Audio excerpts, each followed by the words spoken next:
Hi guys, it's Angie with Fun Endeavors Tie-Dye Lab.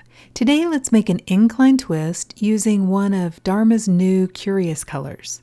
The Curious colors are replacing the muck dye colors, so they're special colors that they can't really remix, so once they're gone, they're gone. For this shirt, I'm going to grab the shirt right up at the shoulder of the shirt, kind of where the shoulder and the sleeve seam meet each other, and I'm going to begin twisting in that area. By the way, this shirt is a size medium, so I know that I can do this twist and be able to fit it down inside of my piece of vinyl guttering.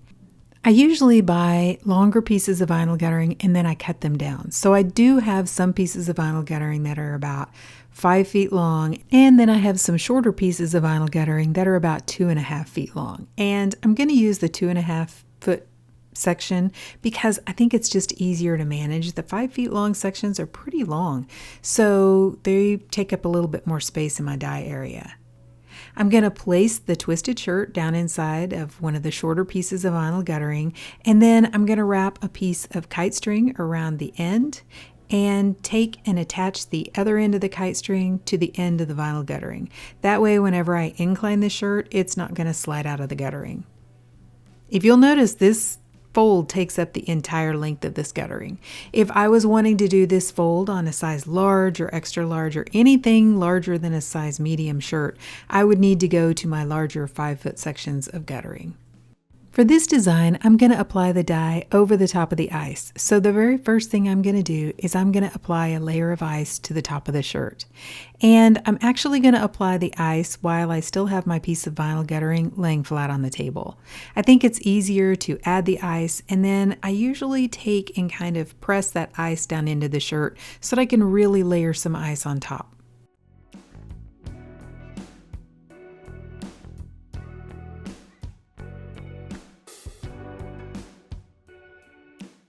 Then to incline the shirt, I'm going to take one end of the vinyl guttering and place it down in the bottom of a plastic tote and leave the other end hanging over the edge. That's going to place the shirt at an incline. I'm also going to do a little bit of touch-up work on my ice before I apply the dye. And I'm going to pay special attention to make sure the very top part of the shirt has plenty of ice. Sometimes that very end piece at the top of the vinyl guttering, if it doesn't get enough ice, it ends up being quite a bit lighter than the rest of the shirt because obviously the dye is going to run down the shirt. And so I want to make sure I have plenty of ice right up in that area.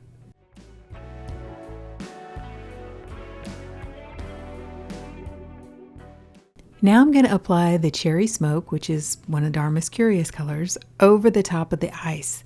And I'm also going to make sure I apply plenty of dye right up at the very top. So for me, I like applying the dye over the top of the ice for a design like this because I think it looks more watercolor for one, and for the second thing, I think it gives me the most color splits. This whole design in general, the incline twist, is what I prefer to use when I'm trying out a new dye color and I want to see how well it splits. I think allowing the dye to flow the entire length of the fabric just really allows it to split and all those splits to run and be very prominent, where you can really see the color splits. I've tried a variety of different designs like tall deep scrunches and just several others, and I do get the color splits, but not in the quantity that I get with the incline twist. The fun thing about an incline twist too is you can do your twist wherever you want to. You can do it like I did with this one up on the shoulder, or you can do it on the side, down at the bottom. And I've kind of done that with these Curious colors because I've done incline twists for each of them, and I've done the twist in a different area on each one of them. Once I have the dye on the shirt, I'm going to go ahead and apply an additional sprinkle of dry soda ash over the top, and then I'm going to place this container aside and allow the ice to melt. After the ice melted, I came back and noticed a couple darker spots of dye left on the shirt from where the dye didn't fully dissolve. So I took some soda ash solution that I have inside of a plastic spray bottle, and I sprayed those areas really well until the dye dissolved. Then I left the shirt alone and allowed it to process for about 48 hours before I began rinsing it.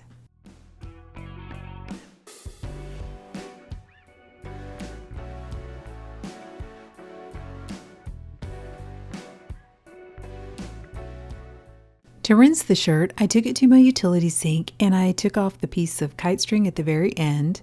Then I began rinsing the shirt in cold water to rinse out the soda ash.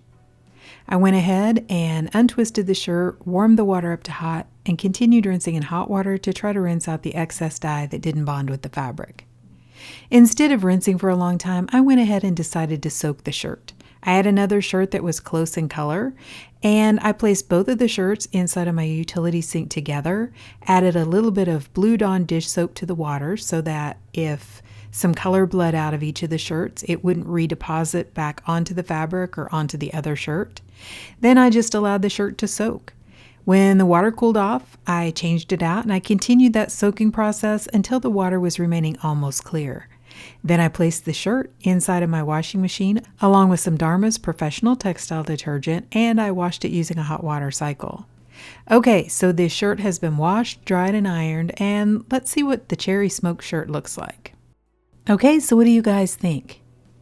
So there's a couple things about this shirt. I really like the color. I think it's cool. You know, red's one of my favorite colors, so anything in that color family I really like. And I really like starting the incline twist up on that shoulder. I think it looks really cool how it just kind of flows the whole length of that shirt. This color looks a little bit brighter in the photos than it is in person. I think it is a more muted color.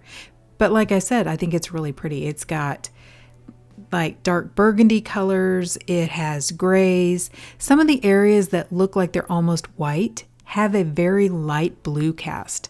So they're not actually white, which I think looks really cool. That was a color I wasn't expecting to see in this cherry smoke. I do think cherry smoke is a perfect name for this shirt because of the grays and the reds and the burgundies. I think whoever chose that name did a great job. Also, I do have some darker spots on the shirt. You know, I sprayed some of the larger pieces of dye that didn't look like they'd fully dissolved to try to avoid some of those like spots on the shirt, but clearly I still ended up with a few. I started this shirt before my color swatch was done, but if I would have kind of had a clue what I was going to get with this color, I think it would have looked more like smoke if I would have started the twist down at the corner of the shirt instead of up at the shoulder of the shirt. I think that would have looked pretty cool on this shirt. So overall, I'm really happy with the shirt and I'm really happy with this color. I think cherry smoke is a really pretty color. Love the color splits. But what do you guys think? Have you tried this new color? Have you made designs with it? What did you come up with? Please drop me some comments down below and let me know. And if you've enjoyed the video, I sure would appreciate it if you would like it and if you'd subscribe to my YouTube channel. If you'll hit the bell, you'll receive a notification whenever I upload a new video. Thank you all for watching, and I hope you have a great day.